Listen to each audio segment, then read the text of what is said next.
Welcome to Malpractice Podcast.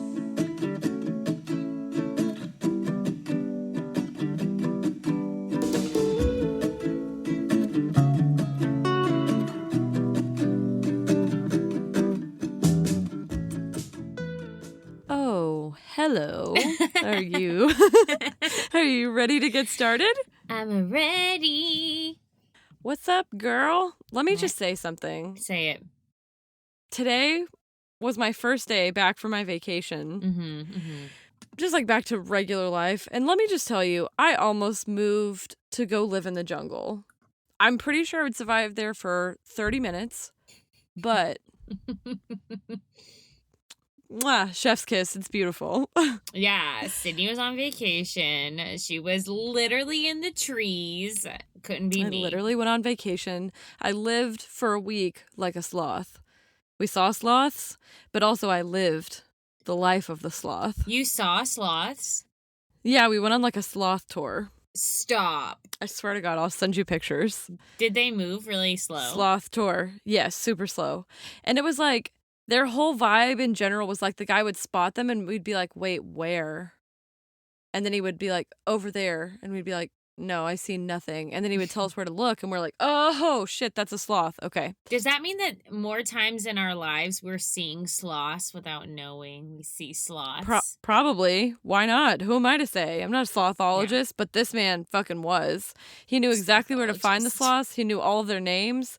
And then He knew their name. He just fucking made that shit up. He 100% did. He's like, and this is Susan. Like, fucking never saw that sloth in his life. He was like, this is Max's colony. Right.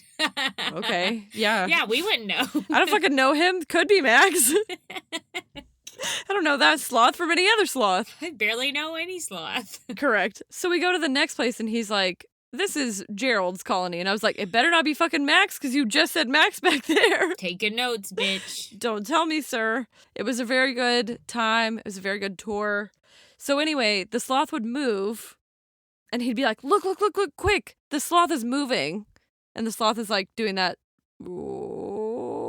like very slow motion, you know? Mm-hmm. And we're all like, oh, he's scratching his eye. Like everybody gets so excited because they never move. That's so not something I'd ever want to do. See a sloth? Like, go on a sloth tour? Oh, no, it was a blast. I saw every sloth there fucking was. I was like, I know, there's you a sloth. named them There's all. a sloth. And then I lived like a sloth, and we went to the beach, and Eric Pittman, who's our friend, that I guess now I can spill the beans, is also the doctor that was interviewed on our show. Friend of the pod, old Eric Pittman. They go out into the surf on the beach on like the first day, and I'm looking around. Look this way. Look that way. Yeah. And there's no one in the water besides white people. Like, none of the people who live there are in the water, right? And I'm like, that's strange. Wonder why that could be. Okay. Oh, no. And then Eric Pittman immediately comes out of the ocean bleeding, and there were rocks everywhere. So a big wave came over them and he got smooshed up against the rock and like gashed his leg. Like he had to go get stitches. He just went and got stitches? Correct. On the first day of our vacation. Interview him about that. Day one. What the fuck? So that's Should have been moving sloth-like. Never would have happened to you. That's what I was doing. I was laying on the beach like this. Big slothy. Big slothy. Guess what didn't happen to me? Didn't get stitches. Living a different life. You also went on a little trippy. Yeah, correct. I went. So, number one fan, Queen Shelby, friend of the pod, had friend of the pod. Really like bestie of the pod. Yeah, she's in on the down low. I literally, y'all. No, same. If I have to be obsessed with something, I mean, Shelby is something to be obsessed with. Like, she is a really just Shelby's excellent person. I love her. So anyway, I went to her bachelorette party, obsessed. I think she's like the greatest human. Of course, it was. I'm just like literally obsessed with her. But it was fun. It was in South Padre, so we like had a beach house and we like walked to the beach and just like very relaxing kind of thing. Let me tell you something. I will only go to a club for like 3 people. Michelle, who rarely wants to go to a club. Who is your wife? Yes. Go on. You, Correct. If you were so inclined. And Shelby. It almost never is. We went to a club. Mm-hmm. I was so old. I aged 10 years. I was like, these people are so young. Look at how close they are. I had my mask because I'm fucking scared, even though, Same. And I'm like, vaccinated and scared. That's my vibe. I mean, I took it vaccinated off eventually, and scared. but I was just like, I'm so nervous. I said, there's COVID here for sure. 1,000%. For sure. There were so 100,000%. many people, Sydney. I swear to God, they were 12 years old. They looked so young. Make it make sense. I was like, you shouldn't be here. And they were drunk, and I was just looking at them, and Michelle kept telling me to fix my face because I literally was looking at them like this. Fix your face. It's not good. It's not a good for the fate of society. I don't know. You should be. We all should be. I mean, we really all should be. But also, when I go into a 20-year-old bar now. Do you remember when I was 20, I lived with a 28-year-old graduate student, and now as a 29-year-old graduate student, if I had to live with 20-year-old me, it is a blessing that girl did not fucking strangle me, because I would strangle me. You weren't that bad. 20-year-old me? You weren't that Are you bad. kidding? They're gross. They don't have life skills. I can't stress this enough. I was literally concerned. Correct. And you know what was really causing this face? Was my recollection of every time I'd been to a place like that as a young adult. Correct. I was like, I'm disgusting. We're all disgusting. I was so mad at myself 10 years ago. Correct. Same. Listen, if you're 20 and you're listening to this, just go drink some water. Go drink some water. Yes, go drink some water. Take a nap. Use a serum. Drink some water. Maybe call your grandma. I don't know. Do something that makes you not an asshole, because going to those clubs makes you an asshole. And it was I mean, pandemics. But it's I did feel better about all of it because now that I'm fully vaccinated. But I was just like, oh, you people, I don't know your vaccination status. You can't know. You can never know. Yeah. Oy, oy, oy. Honestly? Wait, do you hear my cat? No. Did you hear that? She just meowed so fucking loud right outside of the door to the room I'm recording in. Aww, she never loves me. Don't try and make it sound like it's not your closet. Never wants to spend time with me. Right, correct. And now I'm in the closet trying to do a recording, and she's outside of the door pawing on the closet door like, meow. Why? You never loved me. Why do you love me now? Yes. What else? I saw this TikTok. It made me think of you. I didn't send it to you because you were out of commission. But it was these two girls, and it's about something about Target, because I already told you. It's about these two girls, and they were like, what is going on? No, you 100% sent that to me. I did. They put it on, and they were like, what is this? And I was like, what is this? What exactly did she say? It was so funny. I don't remember. I know Little House on the Prairie was involved. Little House on the Prairie. It was like she said something like she wanted to write a whole thesis. Oh, yes, that's what she said. On how Target was making stupid ass dresses. I used to go to Target religiously almost once a week. We all did. I still do. But not for this. Not for that. You're confusing. Who dares? Yeah, I don't know. Who dares? I don't know. If you see one of those Laura Ingalls Little House on the Prairie dresses, we talked about this last episode. If you didn't listen to the last episode, we hate floor-length ruffle gowns that look like they're from Little House on the Prairie. What are you doing? I hate it so much. And they're fucking plaid. And if you're wearing that shit, the other thing that I know is that you are in your 20s, so you're wasting your 20s wearing Doc Martens, which I love as a boot, with like a little house on the prairie dress. You need to wait until you're, I don't know, 50s, 60s to figure that shit out. Don't do it ever. Don't do it in your 20s. You'll never look better than you do in your 20s. And you're wasting it in Little House on the Prairie shit. I knew I was going to I'm mad. Set you I'm off. mad again. I'm mad all over again. You know how to rile me up. What are you drinking? Water? Water and wine. Oh. I'm just distracting us from getting into this topic because it is not a good time. Did you cheers yourself? I cheers myself. I'm double fisting. One of them's a water, so it feels like it doesn't count. But yes, I agree. You texted me this topic today, and I feel like I had to emotionally prepare with a glass of wine before this glass. I made dinner, and Eric was like, "What are y'all talking about today?" And I was like, ugh. I don't want to talk about it. You go. Tell him what's up. What did he say? Did you tell him? Oh, he was like, oh, hell yeah. Everybody loves to hear about that. And I was like, I know. I didn't. Yeah.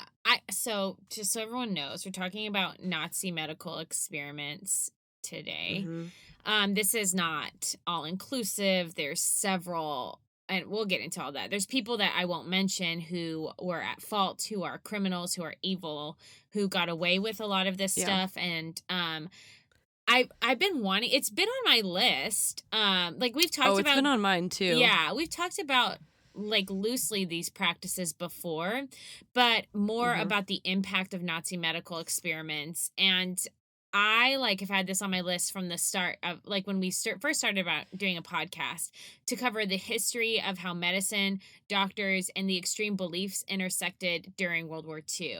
So I wanted to trigger warning, to our listeners. Trigger warning all over this episode. If you don't want to hear about these practices, they are shocking and horrific. Just super transparently, I cried while researching this 4 times. It is.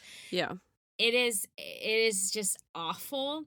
I think we should tell the truth, as we get into this. So if you have any reason that this would not be a listening experience you would enjoy, please know that. Please skip it. Please stop it. Please don't do it, because I don't want to cause trauma, right? Do not proceed, yeah. But I also want to preface this by saying I really did not know much about some of these practices or these experiments or these people. And I think that if it does not directly affect you, as an ally to those it does affect, we should learn about these experiences so that we can speak truth to them. So if this is something that isn't necessarily directly connected to you and doesn't necessarily give you trauma or induce those reactions, and I believe we should learn as much as we can so that we can be a point of help for those who need it.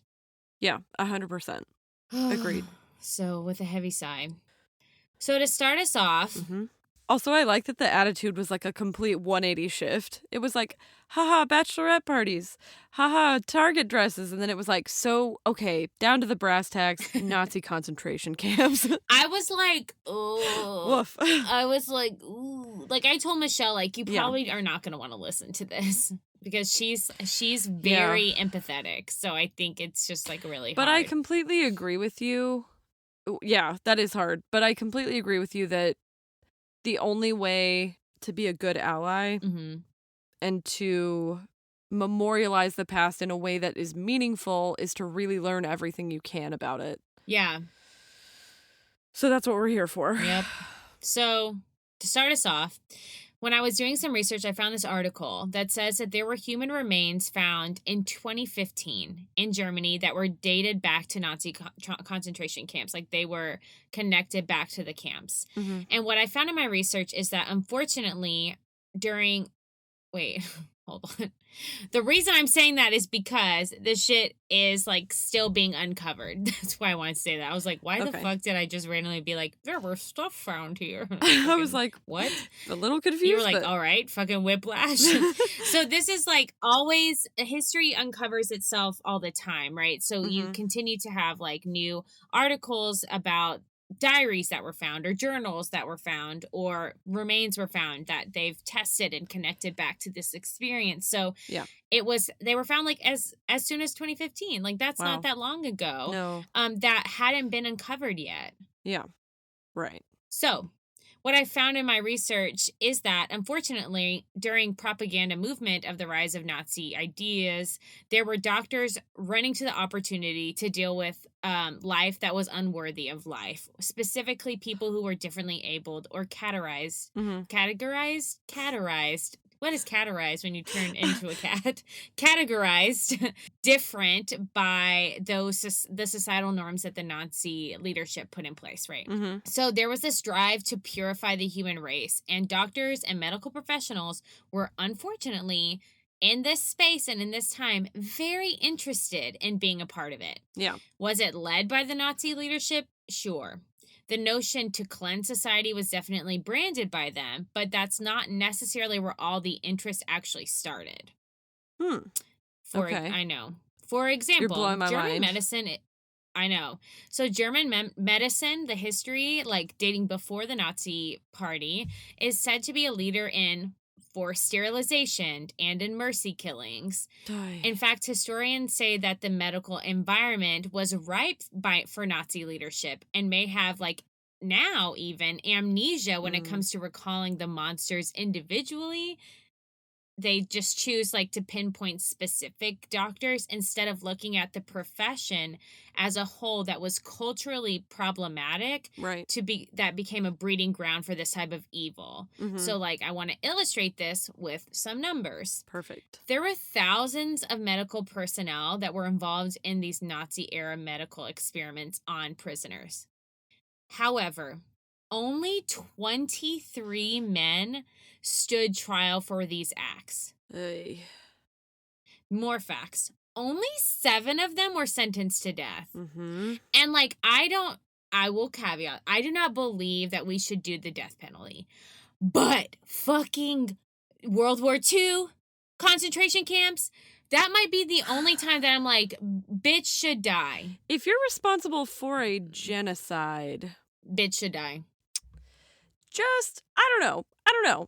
Like, I don't know. It just feels like maybe that's probable cause, right? I do not believe we should take life. I also feel like after all the research I did, we should. That's how awful these people were. Correct. But only 7 of them. So 20 people got in trouble. Out of thousands. That's fucking ridiculous, right? Correct.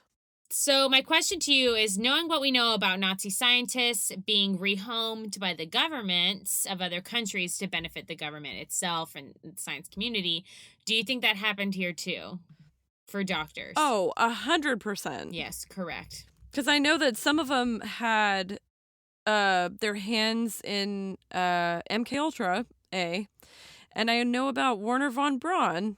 Do you know about Werner von Braun? Nope. I'm scared. He was the first person. He was like the responsible for the rocket program at NASA. Oh yeah, and he was a reformed Nazi scientist. Yeah. So it definitely happened. It definitely happened here, especially in the Cold War when we were competing with Russia. Yes. And they totally justified taking in Nazi scientists as well. Like, oh, they're going to go to Russia if we don't get them, so we should get them, right? Wrong. Of course, I have to say this too, because I like to speak in absolutes. So I want to make sure I say this is, I'm not talking about all doctors or medical professionals in Germany during World War II. Like that, I have to say it now. Correct. Because what I will probably say. Like if your grandpa was a doctor, don't DM us. I mean, you better make sure. You better make sure you know your facts. Or double check your work. Double check your work, because I have Ancestry.com and I will. I just want to say that. It wasn't all doctors, right? It wasn't all doctors, right. But it was a fucking lot of them. And enough. It was enough. But there are these are horrible people. So this episode, it's a bit of that history lesson. And I'm going to cover a couple of different big umbrella topics. Yeah. What awful things were done to people deemed less than human by the Nazi Party and specific individuals who led those specific movements, who led that plan. And then I'm going to go into detail about some of those. I hesitate even to call them experiments. I've been calling them torture. I've been calling it torture to myself because it wasn't in my opinion, a medical procedure, right? So that's what I've been doing. That makes sense. So these experiments were centered around these three topics for like Nazi leaders: the survival of the military and its personnel. They were testing drugs and procedures and treatments. And then lastly, they wanted to advance racial and ideological goals, right? Mm-hmm. From March 1941 to January 1945, sterilization experiments were conducted in Auschwitz and Ravensbrück concentration camps. The law for the prevention of offspring with hereditary diseases was passed in 1933.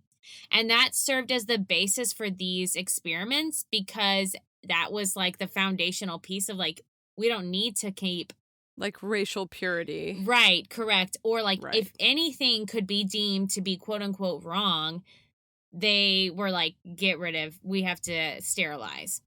Those specific experiments were done in two modes. They had x-rays and they had injections. There was this Air Force physician, Dr. Horst Schumann, who ran experiments in Auschwitz. He was an asshole. Fuck you, Dr. Schumann. Fuck you. 2 or 3... Your first name sounds like horse. It is. I've been calling him Horsey. 2 or 3 times a week, swear to God. Groups of about 30 prisoners of varying genders came to have their sexual organs, like their testicles or ovaries, irradiated with x-rays. Oof. So he would vary the dosage, obviously, because they were trying to figure out how to sterilize people with these machines. Victims of this torture were sent back to work afterwards. So you'd be randomly chosen, be put through this torture situation, and then sent back to work. Oof. They had burns, they had swelling, they had welts on like their genital region. Although this process did not reveal to be effective, and surgical castration with injections was obviously more dependable and time efficient, these experiments continued. So even though they realized that this shit wasn't working, they just kept doing it to see, well, maybe if I change the dosage, well, maybe if I do, maybe it's just the kind of person. Maybe they kept putting people through that. Yeah.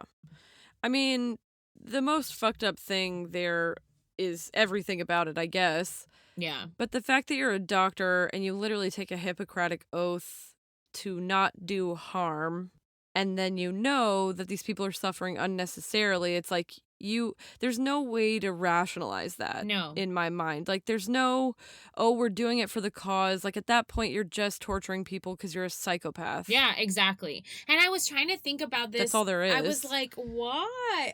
If you try and think of a why, you'll never fucking find it. Remember we talked about last time where the corporation had those people steal the Radium Girl's bones? Yes. And I was like, imagine if your company came to you and was like, you need to do this. Like, imagine if your political party that you're affiliated with was like, I need you to torture people.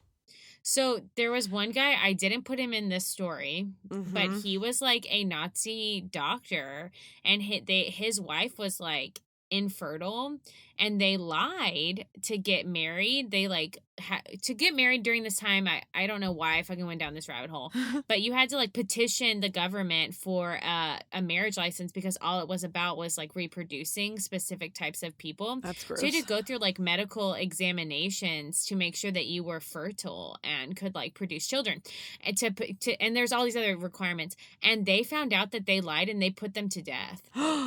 Woof.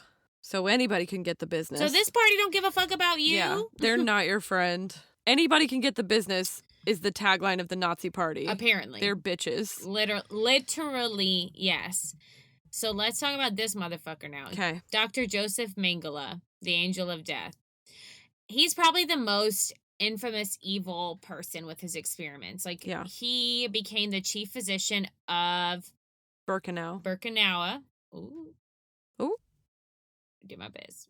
He wanted to like his whole thing was he had lots of things, to be honest. He was kind of like a fucking evil scientist. So he wanted to prove the superiority of the Nordic race. His rise to fame came from his selection of people for gas chambers and targeting whole subpopulations for execution. So he's known for targeting Roma children and Jewish children. Like, as we know, Jewish people were not the only ones targeted by Nazi leadership. It was pretty much all people they determined to be undesirable. So those with disabilities, those who were queer, the Roma, the Jewish, like anyone who fell outside of the desired personality traits and culture, Yeah. they were targeted. So he also carried out experiments on twins as well. So he's the one who was like Right. really like he was fucking obsessed with twins. It wasn't just Jewish people, but the majority of the people were Jewish, basically, right? Yes, the majority of people who were Right. murdered during the Holocaust were Jewish because they were targeted by their religion, but the Nazi political party lumped in a bunch of other people too. Got it. Okay. So I just wanted to pay homage to their like if you were disabled, you were going to a concentration camp. Yeah. If you were gay, you were going to a concentration camp. If you were like Gypsy or Roma, you were going to a concentration camp for sure. If you were Jewish, yes, they built this entire system to make sure they were trying to rid the world of the Jewish population. So of course you were also going. Yeah. If you were not exactly what you were supposed to be, you out of there. And like nobody was. Literally. So okay. This guy. Okay.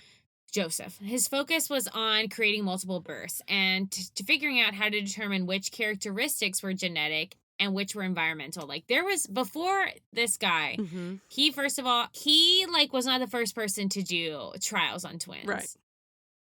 And the Germans were not the first. Like I'm not going to make this about that, but like maybe that's another episode. Yeah. But there were already weird medical experiments and scientists who were very like obsessed with the idea of identical twins and like how and like how can we find out if something is like a genetic characteristic or it's the environment. Like they were just like literally it felt like an obsession, like nature versus nurture. Yeah. Yes. And it was like, okay, fucking relax. Like, anyway.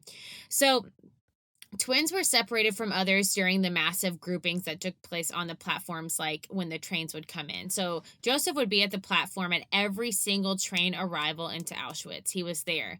And he would go through thousands and thousands of prisoners, handpicking several things. Like he handpicked people who he then whisked away to the laboratory that were twins. During and then he would also handpick people in that moment, boom, to go to the gas chamber. Like he was like, that's why they call him the angel of death, because he was so the figure that would come through and just decide, I'm going to kill hundreds of these people today. That's crazy. So he sucks. Right. So during the torture, like Joseph liked to use one of the twins as the control and the other one was subjected to everything that he could think of. So like blood transfusion, forced insemination, injections, amputations, any surgery, no anesthesia. And then he would see if the other twin reacted. Like they would amputate your arm and see if the other twin felt something. Like, at that point as a scientist, that you're just an evil asshole, right? He was so crazy, Sydney. Like he would have the people, he would get twins, right? He would get them, he would strip everyone naked and he would take hours and hours of x-rays and photos like of every inch of people to try and find the differences in identical twins. And then he would try and figure out why. And like all of these just like really weird things where the prisoners were just like not even considered human. I've never like looked at his childhood, but I'm gonna guess he had some fucked up shit in his childhood, right? I'm gonna guess like somebody didn't love him for sure. I did not look into it, but I believe that he is a candidate for what's that show we Criminal like? Minds, 100%. I just want to roll the dice here and say someone didn't love him enough as a child because he is fucked up. So I found this story about Eva and Miriam Moses. They're examples of identical twins that actually like experienced these things. Okay. They're like his ideal. Like they were perfect specimens. And he actually started being interested. Oh, this is where I tangent. So he started being interested in twin research before the rise of the Nazi Party through his mentor, Baron Ottmar von Verschwör. Verschwör. So Baron, by the way, after all this, like he was like an ideological leader of the Nazi Party. By the way, so after World War II, he held up his medical license and continued to have a career until the 1960s. Bitch. In Germany? Yes. Yes. Can you imagine if you found out that your doctor was a Nazi? I'd be like, I'm leaving you a terrible Yelp review. How about that? So that guy, Baron, was actually Joseph's like mentor. They were both inherently racist, just like horrible individuals. And they would go on those beliefs to harm or kill about 1,500 sets of twins. Jesus. So That's crazy. it's this weird dichotomy with Joseph. So he would like select these people at the platform, bam, twins. He ripped Eva and Miriam from their mother's arms. Like he was going through, they have this like story where they were with their mom and they were like, "Are these identical twins?" And their mom said, "Yes." "Is that good?" And they said, "It's very good." And they ripped the kids from her arms and they never saw their mom again. Oof. So the twin subjects were given more food and quote unquote protection from the life of the other prisoners that they were subjected to. However, of course, they were also in for the cruelty of this like man in these experiments, and most of them were eventually put to death through like just injection. So Eva was forced, for example, to sit naked for hours while being injected with all sorts of unknown substances that would cause her to have severe reactions, while her sister was used as the control.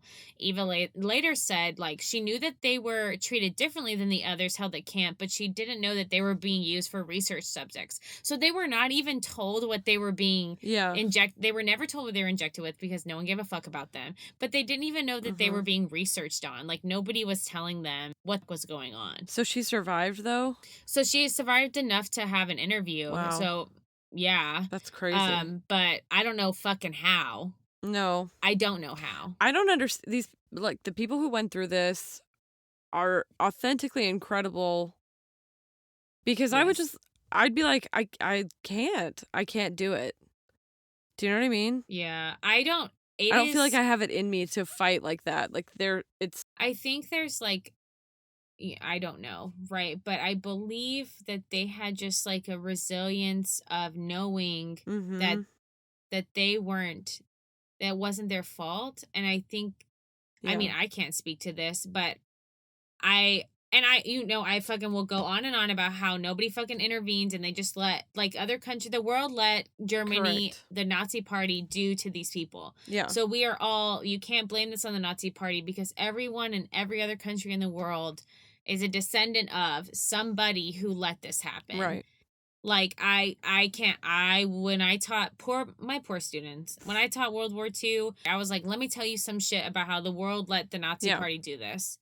Like, because that's what the fuck they did. Yeah. The entire world was like, ooh, I don't want to get involved. It's icky. Yeah. My grandpa was at the liberation of Dachau. Yeah. He never talked to anybody about it. He wrote in a journal and he wrote letters to my grandma. And my grandma won't let any of us read them, she said, until after she dies. She's like, I can't be alive when you read those. Honestly. Isn't that crazy? Yeah, it's like... And he was just there at the liberation. Anyway, I really will go the fuck off about people deciding that something's not worth their time and, like, not stepping in. Yeah. Like, if they had intervened even a smidge earlier, how many thousands of people could you have saved? It would have saved millions of people. It is disgusting. Probably millions. When that happened, but... Yeah. There was this other set of twins... I don't know their names, but they were written about several times in documentation because they sparked a lot of attention. They were like 18-year-old Hungarian boys that were athletic and super handsome. So they were like the subject of a lot of different types of research and experiments. And this Joseph man and his minions treated these young men horrifically. And I will tell you a bit about it, but I could not bring myself to write some of the things. I could not. It is so, it's just heinous. So they subjected them. There was this usual hot, cold water shock system thing that they were doing to people. I don't understand. They want to see what their nervous system would do, I guess. But they would put these boys in like the hottest fucking water, like boiling water, and like make them sit there until they would like pass out. And then they would throw them in like freezing cold water to see what their bodies would do. they also put them through like forced enemas that like several forced enemas of like 2 liters each enema. And then they had like an extensive lower gastric intestinal examination with no anesthesia to like take samples. So these men were crying so loudly that Joseph had them gagged so that he wouldn't have to subject himself to this while he took samples from their kidneys, their prostate, their testicles. Jesus Christ. Joseph can literally rot in hell. Correct. So usually after taking all the body measurements and all the other data from twins or from his specimens or from these prisoners, these victims that he selected, he would then inject them with chloroform directly into the heart to murder them at the exact same time so that they could have precise data and perform autopsies. You might want to know what happened to him, right? Because we hate him. Yeah. He escaped to South America and died in Brazil in 1979 after he had a stroke. 1979? He lived for a long time. I know. I want him to have suffered. I hope the rest of his time was really bad. I don't think it was. Well, that's the worst. It is the worst. And I hate it. I know. There's like not even much to say. But that's like I needed him to die. Yeah. I needed him to be killed, but he wasn't. 1979 is like not even that long ago. A second That's ago. Wild. I know. Because my grandfather fought in World War II and he's still alive. Yeah. So some of these bitches are still alive. Oh. And he just died of a stroke. I hope it was super painful. I hope one of the nurses was Jewish and took a shit on his chest after he had a stroke. Can I say that? I hope Okay. so. I hope that did happen. You don't need to ask me. You're the one that edits this. You're going to edit your own fucking self. I'm not. And I'm going to have to be like, Sydney, maybe chill. Okay, so let's talk about SS Chief Heinrich Himmler, who was in charge of implementing I knew this was going to come up. The final solution for the Nazi Party. And this man is a fuck. Yeah. So he was in command for the medical experiments in Nazi camps. He was also very involved with the idea of how to advance the racial utopia conceived by Hitler. And he was interested in what had been named... Who had syphilis? Block 10, where women underwent artificial insemination by the SS physician Karl Klauberg, because Karl had successfully treated a Nazi's infertile wife, so he became like the leading expert because he had one success rate. Cool. That's what usually happens.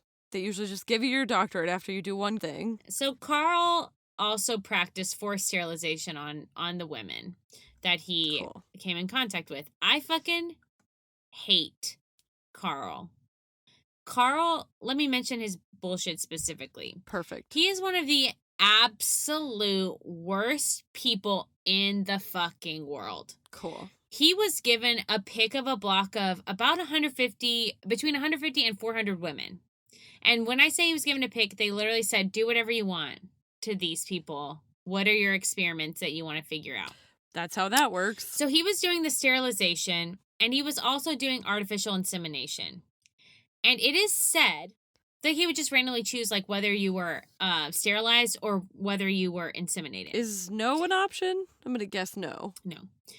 So Jesus fuck. It is said that of course he did this with no medication, any of the things, right? Mm-hmm. Like he had no anesthesia, nothing. He would just do whatever he wanted to them. It is also said that the women he would strap down for insemination, that he would taunt them. And he would say he was using like animal sperm and tell them that they were going to get pregnant with monsters and this is what they deserved. He was like putting them through physical trauma, like torture, right? Mm-hmm. Emotional, physical torture. And of course, like the victims would freak out and he would like mock them. He was just really a fucking asshole. Yeah.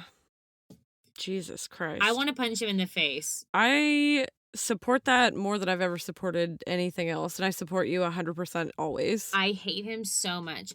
He never really suffered. And I know this because he was sent to serve his time in a Soviet prison camp after World War II and was released. Even though they knew what he did in Cell Block 10. After his release, he listed Auschwitz on his motherfucking business card. And he gave a press conference about his work there and at the women's camp of Ravensbrück. He ended up being arrested again after that because, of course, he's fucking gross. Yeah, extremely gross. But the German Chamber of Medicine never took away his medical license. I wish they had taken away his left lung. Like, oh, I hate it. I hate it so much. And I hate him. Hope this man got a flesh-eating bacteria in his wiener. I was like, what's the grossest thing you can think of that you hope happens to this man? That's what I was thinking. I'm like, what would I do to hurt him? I would like flesh-eating bacteria in the wiener. That's a great strategy. Sounds fucking horrible. Yeah. I second that. What were you thinking? I was just thinking. Did you have something better? Stabbykins is what I normally do. I literally would just like, guess I have to stab you to death. Like, I hate him so much. Can you imagine sitting through those trials and then being like... The 23 trials? No, you're good, dog.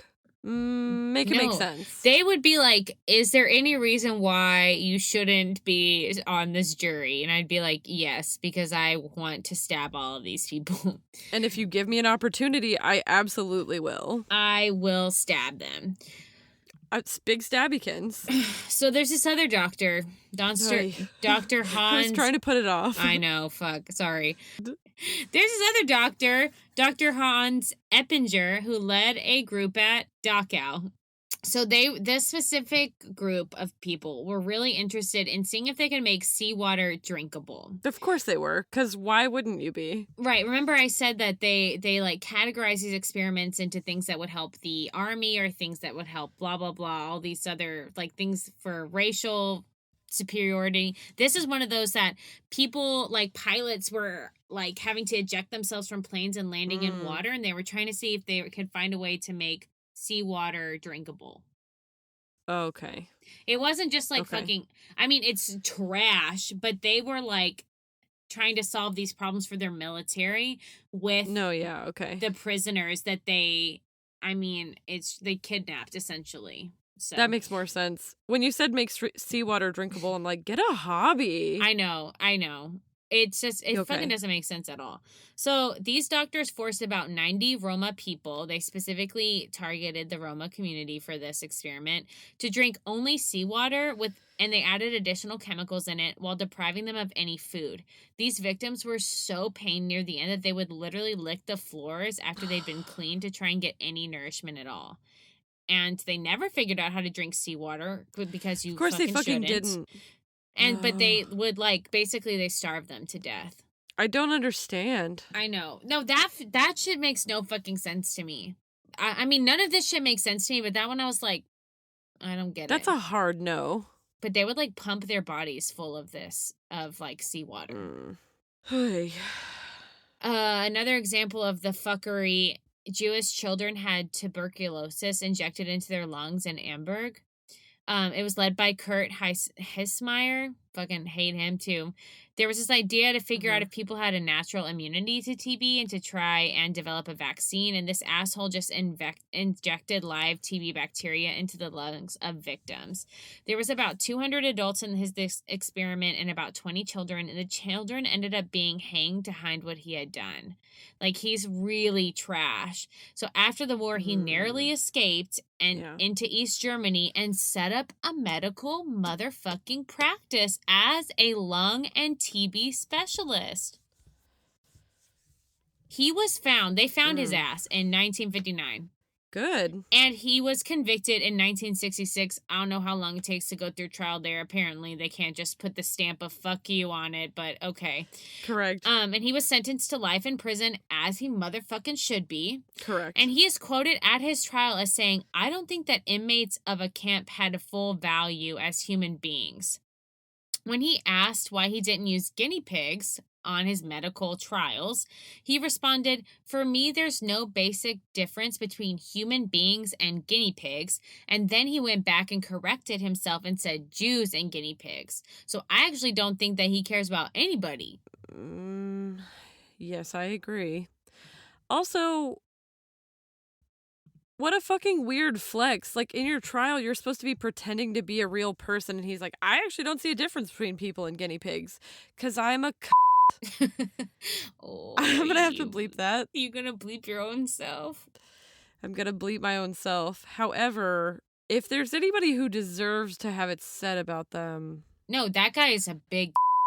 Also, if you were in Germany in like the 1950s, the first question I would have asked my white doctor was like, hey, what were you doing between the years of 1940 and 1945? But you know they lied. It seems like you might be a Nazi. You know they You have Nazi vibes. No, you know they lied. Big Nazi energy. They lied. They just like created new lives for themselves. Not that one guy. That one guy was like, I was in Auschwitz. What a fuck about it. Yeah, Carl. Fuck Carl. Carl, fuck you. He's a too, to be honest. I hate it. Woof. Yeah. So another method of torture that was branded as experimentation was freezing the victim. So this was really, I know. God damn.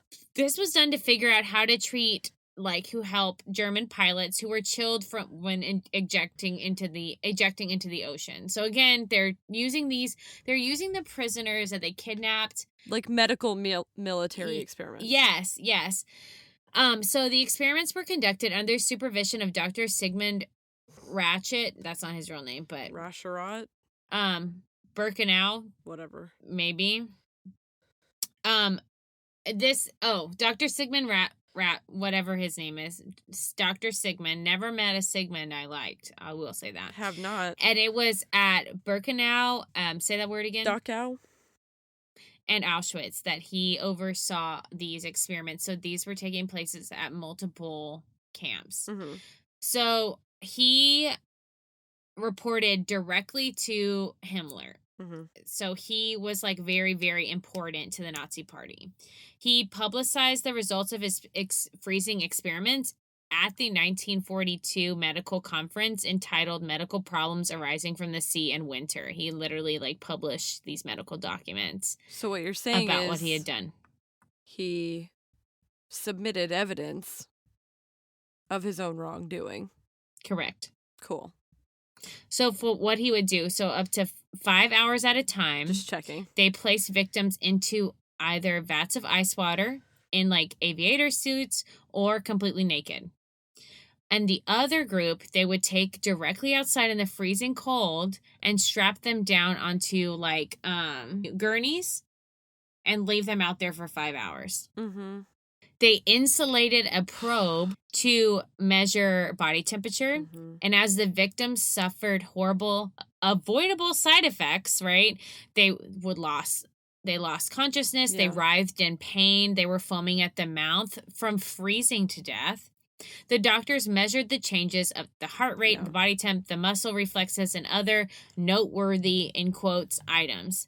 When the body temperature of the prisoner was at 79.7 degrees, the doctors would try and re-warm the body using sleeping bags, scalding baths. Imagine. That's horrifying. Isn't that disgusting? That's probably the most disgusting thing I've ever heard. They would also do this internal irrigation, which they would have scalding water, nearly blistering temperature, and irrigate into the stomach and bladder and intestines to try and wake their body up. That shit never worked, but that's what they would try and do. That's because they cared so little for these people. Fucking horrifying. I have nothing else to say. I know. I leave these points for I know. I Sydney, any comment? You're fucking hate it. I hate it so much. There was this other thing that they did. It was called a decompression chamber, and it was built at Dachau. that was used to create the effects of high altitude conditions. Again, it was trying to figure out German pilots because the pilots were like the front line of defense. So they were really trying to protect German pilots. Sorry, fuck you, you German pilots. Yeah. They placed prisoners into low pressure chambers and monitored as people suffered. So in these experiments, 80 victims died right the fuck away. And all the doctors did was take notes as they like drop like flies. The remaining members of the experiments were executed so they could do autopsies to figure out why they didn't fucking die. Make that shit make sense to me. It's like a witch hunt. Like if you sink, you're fucked, and if you float, you're fucked. It's like a medical. Correct. Yeah. You know what I mean? A medical witch hunt. Yes. Like you're gonna be murdered. To further benefit the German army, medical professionals would take prisoners and slice them open in different areas. Like I saw pictures of people's legs that were like mutilated because they've been sliced open many different times, and they would deliberately infect them with staph or gangrene or other kind of like infectious diseases or infectious stuff. They would try and give you an infection basically. On top of injecting you with that, they would try and further harm the victim to imitate like a war wound by rubbing glass and wood into these same wounds, like if you had been shot or if you had been shot through a window. Like they would try and imitate all of this. Then they would tie off those blood vessels on either side of the wound and test treatments with new drugs or try different drugs and procedures. They would also test poison on prisoners like this too. Oof. So, in that same kind of vein, medical researchers at Buchenwald developed a way to execute people by injecting them with phenol and cyanide. So, they would test these poisons by like creating chemicals, and they would then put the chemicals in prisoners' food, or they would shoot the prisoners with like poisoned bullets. And if the victims did not die, they would be killed to provide opportunity to perform an autopsy to figure out why they didn't die. Yeah, I feel like there's some... Like, you just wanted to torture people. Yeah. Like, you're just a sadist and you don't want to admit it, so you're trying to pretend like it's like your profession, you know? So I want to take a pause. The people I discussed here, again, are not the only criminals. I read about other doctors, right? I just didn't want this to turn into an episode where I only talked about those doctors, even though it's a medical malpractice. I was just like, I want to kind of minimize them. So that's why I call them Joseph and Carl. Like, fuck Carl. Like, I just don't think that they are worthy of like all of this story. There were, like, as I said, hundreds of others who were evil and intentionally harmed people, killed them, ruined lives, ruined families for absolutely no reason at all, like you just said. Yeah. But to kind of like think about this is weird. I came upon this a lot. There's this kind of debate over whether or not using data obtained from these tortures is ethical. So during the Gulf War, for example, the U.S. military, they were worried about gas being used against them, like the gas that they were using in like gas chambers in concentration camps. So they wanted to look at data from Nazi German concentration camps. Like they wanted to look at the journals. They wanted to look at medical journals that they wrote. And there's reference to those freezing experiments that they did on the prisoners, on the victims, in other medical publications as well. Like they were used as data points. Right. So there's this quote from this guy: in dehumanizing people, whether Jews, homosexuals, Jehovah's Witness, communists, or others, there arises a rationalization for any sort of crime, from torture to stealing to murder. This is from Victor Shane. He wrote a book, Remember Us, My Journey from the Shtetl Through the Holocaust. And this dehumanization lies at the bottom of the Nazi experimentation, he said. Like, basically, if you use this, if you use these medical experiments, you've contributed to the dehumanization of these people. Yeah. I understand the controversy. scientific information is always like, it's like a puzzle piece, right? Like it fits into a bigger whole, and it always will. But at the same time, if that puzzle piece was made of human flesh that someone had to die for, like, do you use it or do you leave that piece out? Like, you know, if it's information that can save lives, the problem is that I think it still encourages future researchers to be unethical. Yeah, exactly. That's what I think too. I think that's the problem. Because then you can say, well, at least they died for this, and like that takes it away from them, and it makes it about something else, and it allows like a basis for an argument. Well, at least we can do this, or like there's a foundational reason we should do it this way. We need this. Other people will live. And it's kind of, to me, it's kind of prioritizing those who have suffered and died underneath like other people. I just don't think it's right at all. They also can't consent to their data being used now. Right. The people who are subject to those things. So it feels like you're potentially further traumatizing them and further exploiting the people who went through the Nazi trials by using their data because they can't consent to it. Right. And I know that a lot of people will say stuff like, oh, well, the people, like, there's no bringing them back, right? So, like, what's the harm in using data that was already collected? And to me, I think those are my two biggest arguments. Is like, number one, it encourages future people to be unethical and to do unethical practices. The whole pursuit of the medical industry and science is to like save human life and prevent human suffering. And if you're skipping steps, then you're not doing that. Yeah. So I think it encourages people to do the unethical shit in the future. And I think it's further exploitative because the people still can't consent to their medical information being used. Yeah. And I feel like along that same line, I agree with all the things that you said. And then I also feel like these people suffered because somebody thought they were less than human and that other lives were more important. And I think if we continue to utilize data gathered from this traumatic, horrible genocide, then we are just doing the exact same thing. Yeah. And I hate that.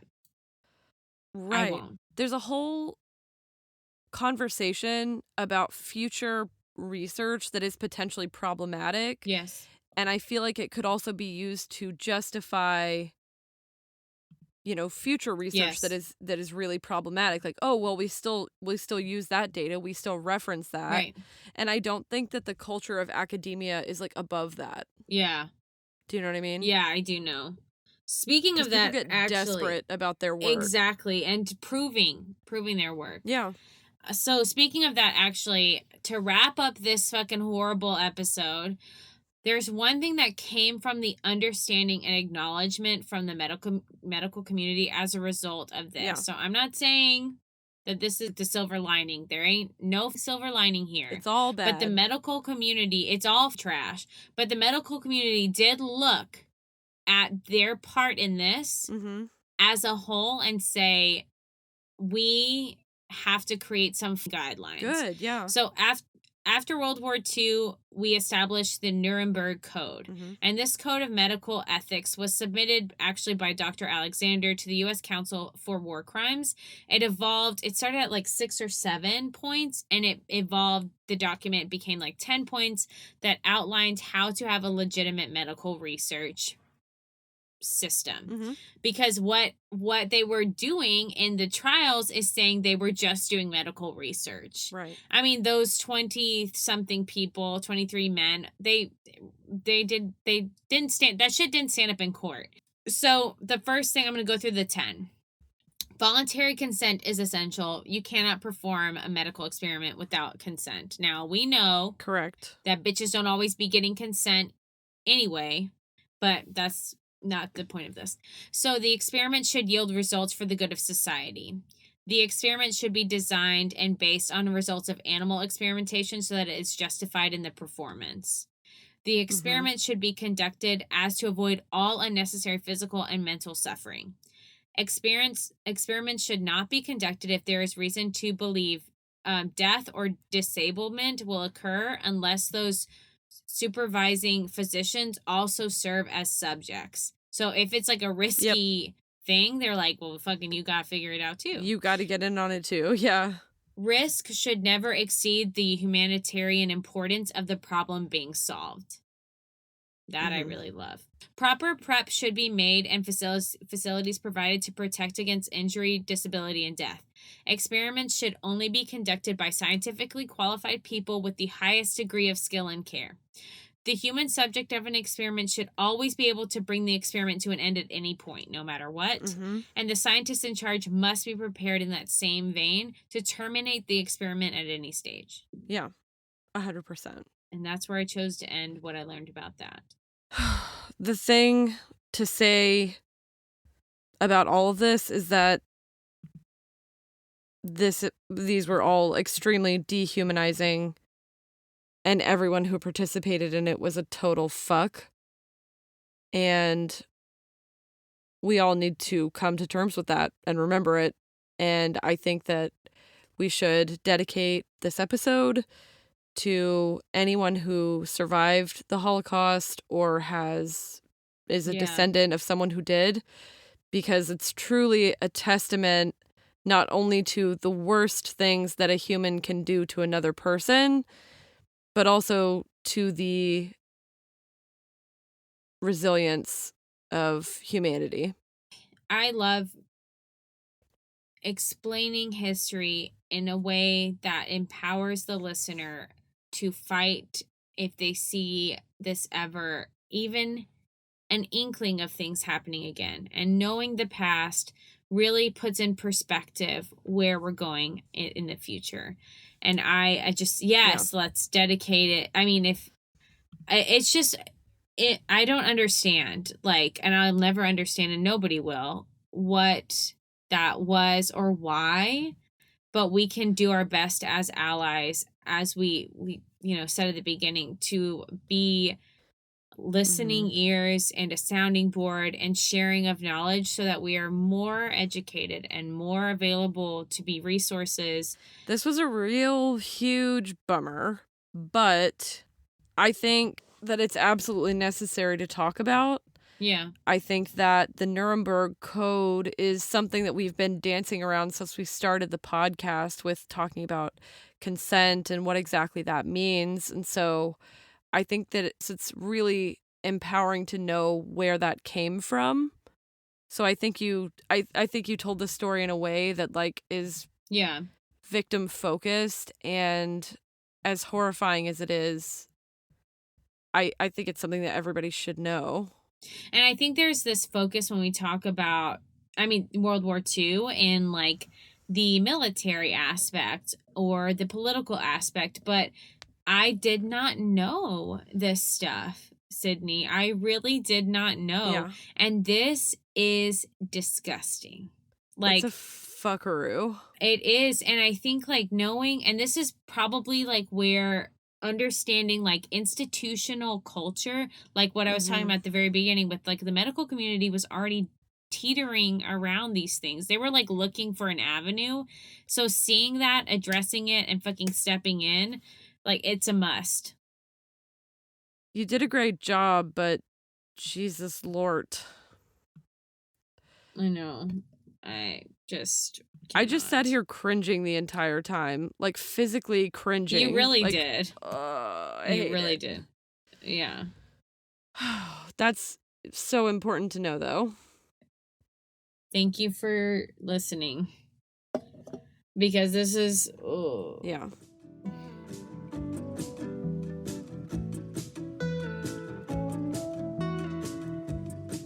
Listeners, if you have any ideas for episodes that are not depressing, please hit us up, because I really have a type. You do have a type. We both have a type. they're very different types, but also kind of the same type, which is how this podcast got started. Well, please send us new ideas. Thank you so much for listening. If you stayed through the whole thing, you're a fucking champ. Trooper. Because I probably would have bopped. I don't think Michelle's going to. If she's here right now, I'm so proud of you. I'm also proud and a little bit disturbed. If everyone made this through in one episode, just go hug a puppy or a significant other or a kitten.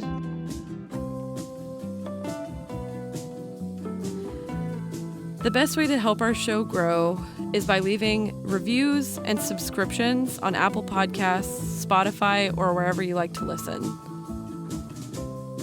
Don't forget to follow us on social media. We're on Instagram, Twitter, Facebook, and now LinkedIn @Malpractice Podcast.